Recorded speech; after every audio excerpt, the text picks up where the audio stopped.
Morning everyone, সবাই কেমন আছো? ভালো আছি। পড়াশোনা ঠিকঠাক মন দিয়ে হচ্ছে তো? হ্যাঁ। ক্লাসে যা পড়াচ্ছি বোঝা যাচ্ছে? হ্যাঁ।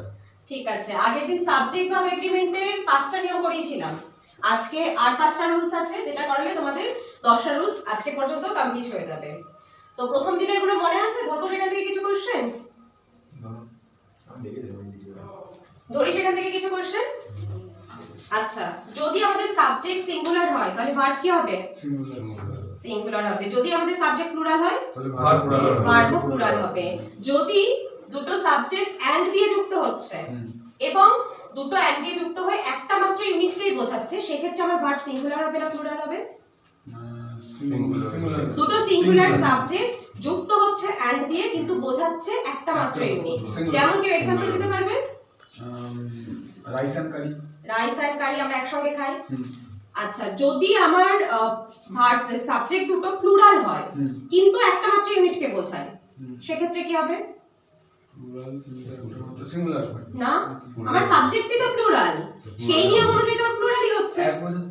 না, এক বোঝাচ্ছে না, দুটো ইউনিট হচ্ছে, দুটো তো প্লুরাল। আমি তো এটা বললাম যে দুটো যদি প্লুরাল সাবজেক্ট হয়, দুটো প্লুরাল সাবজেক্ট হয়, একটা ইউনিটকে বোঝাচ্ছে, মানে তো সেই প্লুরাল জিনিসকেই বোঝাচ্ছে, সেই ক্ষেত্রে আমার ভার্বটাও কি হবে? প্লুরাল হবে। ঠিক আছে। তারপরে যদি দুটো সাবজেক্ট সিঙ্গুলার সাবজেক্ট বা সিঙ্গুলার প্লুরাল যে কোনো হতে পারে, এখানে কন্ডিশনটা হচ্ছে এন্ড দিয়ে যুক্ত হচ্ছে কিন্তু এন্ড এর জাস্ট পরেই নট আসছে, সেক্ষেত্রে কোন সাবজেক্ট অনুযায়ী আমি ভার্বটাকে চুজ করব? দুটো সাবজেক্ট আছে আমার এন্ড এর আগে অনুযায়ী। আচ্ছা, গুড। তাহলে সবাই ঠিকঠাক। আর আনকাউন্টেবল নাউনটাও তো করানো হয়েছিল। আনকাউন্টেবল নাউন হলে আমার ভার্ব কি হবে? সবসময় সিঙ্গুলার। ঠিক আছে। আনকাউন্টেবল নাউনকে গোনা যায় না। আনকাউন্টেবল নাউনের সিঙ্গুলার প্লুরাল ফর্ম হয় না, সবসময় সেটা সিঙ্গুলার রূপেই থাকে, প্লুরাল ফর্ম হয় না। ওকে, তাহলে আজকে চলে আসি আমাদের পরবর্তী নিয়মে। 6 নম্বর নিয়ম কি বলছে?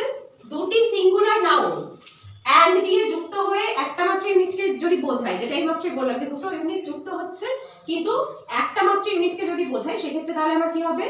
সেক্ষেত্রে আমার ভার্বটাও কি হয়ে যাবে? সিঙ্গুলার হয়ে যাবে। যেমন ও एग्जांपल দিল, রাইস এন্ড কারি, মানে ভাত এবং তরকারি দুটোকে আমরা একসঙ্গে খাই। আমরা আলাদা স্পুনে ভাত, আলাদা স্পুনে কারি খাই না, একই সঙ্গে খাচ্ছি পুরোটা। তো সেই ক্ষেত্রে এখানে আমার কি হবে? ইজ মাই লাঞ্চ, মেবি কারো ব্রেকফাস্ট, মেবি কারো যা খুশি এটা। তাহলে আমার এখানে একটা জিনিস মনে রাখতে হবে, এখানে আমার সাবজেক্টটা কি হবে? সিঙ্গুলার হবে। এবার আমি যদি বলি টু রোটিস and chutneys, এক্ষেত্রে আমি কি করব? রুটি কটা আমার? দুটো। চাটনিও অনেক রকমের, চাটনিস বলছি, কারণ এক প্রকারের চাটনি আমি খাচ্ছি না। সাউথ ইন্ডিয়ানরা বা পাঞ্জাবিরা ওরা কি করে? চাটনি দিয়ে, রুটি দিয়ে বেশ খায়। এখন আমাদের এদিকে যে পরোটার সঙ্গে চাটনি টাটনি দিয়ে অনেকেই আমাদের কুইজিনেও ঢুকে গেছে এটা। এই ক্ষেত্রে আমার এখানে টু রোটিস রয়েছে, মানে এটাও হচ্ছে কি প্লুরাল, এটাও আমার প্লুরাল, সেক্ষেত্রে আমার ভার্বটাও কি হয়ে যাবে? প্লুরাল হয়ে যাবে। আর মাই ডিনার। ক্লিয়ার হলো? তাহলে এখানে একটা নিয়মের মধ্যে কিন্তু আমি দুটো রুলস করে ফেললাম। এইগুলো কিন্তু একটু নিজেদেরকে মানে ট্রিক এইটুকুনি খাটাতে হবে যে আমি তো বলেছি এখানে সিঙ্গুলার নাউন আর যদি এন্ড দিয়ে যুক্ত হয়, তাহলে যদি প্লুরাল থাকে, এটা নিজেদের মধ্যেও কোশ্চেন আনতে হবে। গেল এই নিয়মটা বোঝা গেল? তাহলে পরেরটা আসি। 7 নম্বর নিয়মে কি বলছে? যদি কোথাও দেখতে পাও এভরিওয়ান রয়েছে, সামওয়ান রয়েছে, এনিথিং রয়েছে, নাথিং, এভরি, ইচ, এনি, এইগুলোকে আমরা যেখানেই দেখতে পারবো যে সাবজেক্ট রূপে আছে, তারপরে সব সময় কি বসবে? সিঙ্গুলার ভার্ব বসবে। কি বসবে? সিঙ্গুলার ভার্ব বসবে। যদি আমি বলি ইচ অফ দা স্টুডেন্টস, এখানে আমি বললাম ইচ অফ দা স্টুডেন্টস, মানে কি প্রতিটি ছাত্রকে, প্রতিটি ছাত্রদেরকে। এখানে স্টুডেন্টস আছে, আমি কি এটা অনুযায়ী এখানে ভার্ব আনবো নাকি ইচকে দেখে আনবো? ইচ। যেহেতু ইচ আছে তাহলে এখানে আমি কি বসাবো? ইচ না আর? ইচ বসলে কি বলেছি? সবসময় সিঙ্গুলার হবে। তাহলে ইজ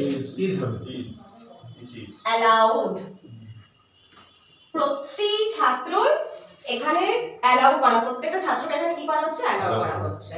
তারপরে এভরিওয়ান ওয়াজ নাকি ওয়্যার ইনভাইটেড, কি হবে? এভরিওয়ান ওয়াজ, কে বলেছে ওয়াজ হবে, এভরিওয়ান আছে তো। আমি যেখানে everyone, someone, anything, nothing, every, each, any এগুলোকে দেখবো, আমি সেখানেই সিঙ্গুলার ভার্ব চুজ করব। এখানে সিঙ্গুলার ভার্ব কোনটা? ওয়াজ, আমি ওয়াজকে চুজ করব। ক্লিয়ার? আচ্ছা, আমি হ্যাজ আপ পড়ানো হয়েছে, হ্যাজ আপ থেকে একটা কোশ্চেন ধরি। হ্যাজ আর হ্যাভ এর মধ্যে কোনটা সিঙ্গুলার ভার্ব, কোনটা plural verb? Has singular, has singular আর হ্যাভ হচ্ছে প্লুরাল। এক্সেপশন কেস কোথায়? আই হ্যাভ আর ইউ হ্যাভ এর ক্ষেত্রে এক্সেপশন না, উই হ্যাভ মানে তো আমরাই। বোঝা গেল? এটা আই এর ক্ষেত্রে শুধু হ্যাভ হবে। এখানে দেখছো, এখানে 8 এবং 9 কে আমি একসঙ্গে মার্জ করে দিয়েছি। পিডিএফ এ দেখবে 8 এবং 9 দুটো আলাদা করে দেওয়া আছে। আমি এখানে দুটোকে একসঙ্গে মার্জ করে দিয়েছি তোমাদের সুবিধার জন্য, না হলে ওই জায়গাটা অনেকে কনফিউশন হচ্ছিল। তো এখানে কি আছে? দুটো সাবজেক্ট, সেটা সিঙ্গুলারও হতে পারে প্লুরালও হতে পারে। যেই জায়গায় আমি এক্সাক্ট মেনশন করে দিয়েছি সিঙ্গুলার, সেটা সিঙ্গুলারই থাকবে। যেখানে কিছু মেনশন করা নেই, যে শুধু সাবজেক্ট লেখা আছে, সেখানে কিন্তু দুটোই থাকতে পারে। ঠিক আছে? এখানে বলছি যদি নিদার নট থাকে, ইদার অর থাকে, অথবা অর, নর, নট অনলি বাট অলসো, এই ধরনের যে ফ্রেজগুলি রয়েছে সেইগুলি দিয়ে যখন দুটো সাবজেক্ট যুক্ত হবে, সেই ক্ষেত্রে আমি যে ভার্বটা চুজ করব সেটা সব সময় সেকেন্ড সাবজেক্টটা অনুযায়ী চুজ করব। ঠিক আছে? এটা তো গেল থিওরি বোঝালাম। এটা আমি একটা উদাহরণ দিয়ে বোঝাই, তাহলে বুঝতে সুবিধা হবে। যেমন neither Ram nor his friends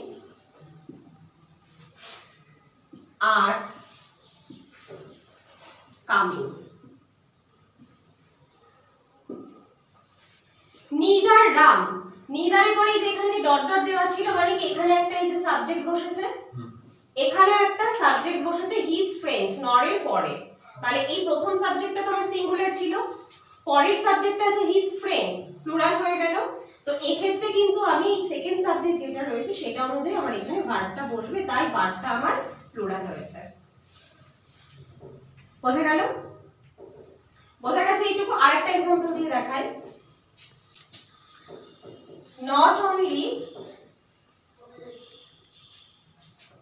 not only Gita but also Sita. এবার কি হবে? am is আর এর মধ্যে কি বসাবো? not only Gita, এখানে দুটো সাবজেক্ট আছে, একটা আছে গীতা, একটা আছে সীতা। দুজনেই কি সিঙ্গুলার, তাহলে আমার সাবজেক্টও আমার ভার্বও কি হবে? সিঙ্গুলার। সেকেন্ডটা অনুযায়ী আমি নেব, সেকেন্ডে তো সিঙ্গুলার আছে, তাহলে is playing। বোঝা গেল? এইটা এবার চলে আসছে 10 নাম্বার নিয়মে। এটা কিন্তু মানে এরর ডিটেকশনে এই কোশ্চেনটা থেকে প্রচুর আসে, এই যে 10 নাম্বার নিয়মটা থেকে। এখানে শুধুমাত্র সাবজেক্ট ভার্ব এগ্রিমেন্টের রুলসই নেই, আবার সাবজেক্টটাকে একটা সেন্টেন্সে কিভাবে বসাতে হবে সেটাও কিন্তু এখানে মেনশন করা আছে। যদি দুইয়ের বেশি আমার সাবজেক্টস হয় এবং সেগুলো যদি কোনো পার্সন স্পেসিফিক হয়, সেক্ষেত্রে কি হবে? সেক্ষেত্রে কিন্তু গঠনটা আমার আগে সবসময় মাথায় রাখতে হবে। প্রথমে সেকেন্ড পারসন, তারপর থার্ড পারসন এবং লাস্টে ফার্স্ট পারসন থাকবে। যেমন एग्जांपल দিয়ে বোঝাই। আর এই ক্ষেত্রে তিনজন যখনই হয়ে যাচ্ছে, অবভিয়াসলি আমার তখন কি হবে? তখন আমার ভার্বটা প্লুরাল হবে। ঠিক আছে? তখন আমার ভার্বটা প্লুরাল হবে। যেমন আমি এটা দিয়ে যদি বোঝাই, বললাম আমি, তুমি এবং সে ঘুরতে যাব, মেলায় যাব। আমি, তুমি এবং সে মেলায় যাব। তাহলে প্রথমে আমি কি লিখব? প্রথমে সেকেন্ড পারসন কি? ইউ, তারপর হি এন্ড আই, এবং এর পরে যে ভার্বটা আমি আনবো সেটা সবসময় কি ভার্ব হবে? সেটা সবসময় প্লুরাল ভার্ব হবে। ঠিক আছে? will go to fair, মেলায় যাব। বোঝা গেল এইটুকু? এবার যদি আমি কোনো সেন্টেন্সে দেখছি সেকেন্ড পারসনটা নেই, তাহলে প্রথমে কি আসবে? প্রথমে থার্ড পারসন। যেমন আমি বললাম হি অ্যান্ড আই। এইবার এক্ষেত্রে কি হবে? হি অ্যান্ড আই দুজনকে বোঝাচ্ছি, সেক্ষেত্রে he and I are playing. সে এবং আমি খেলছি। আমি কিন্তু এই আয়ের অনুযায়ী এম আনবো না, বা আয়ের অনুযায়ী ওয়াজ আনবো না। আমি এই দুজনকে বোঝাচ্ছে যেহেতু, সেই জন্য আমার কি হয়ে গেল? প্লুরাল হয়ে গেল। ঠিক আছে? ক্লিয়ারিটি কোন সবার? তাহলে এই 10টা নিয়মের মধ্যে কারোর কোনো অসুবিধা নেই। পিডিএফ টেলিগ্রাম চ্যানেলে দিয়ে দেবো, সেখান থেকে সবাই দেখে নিও। আর যদি কোনো ডাউটস থাকে অবশ্যই কমেন্ট সেকশনে জানিও। Thank you.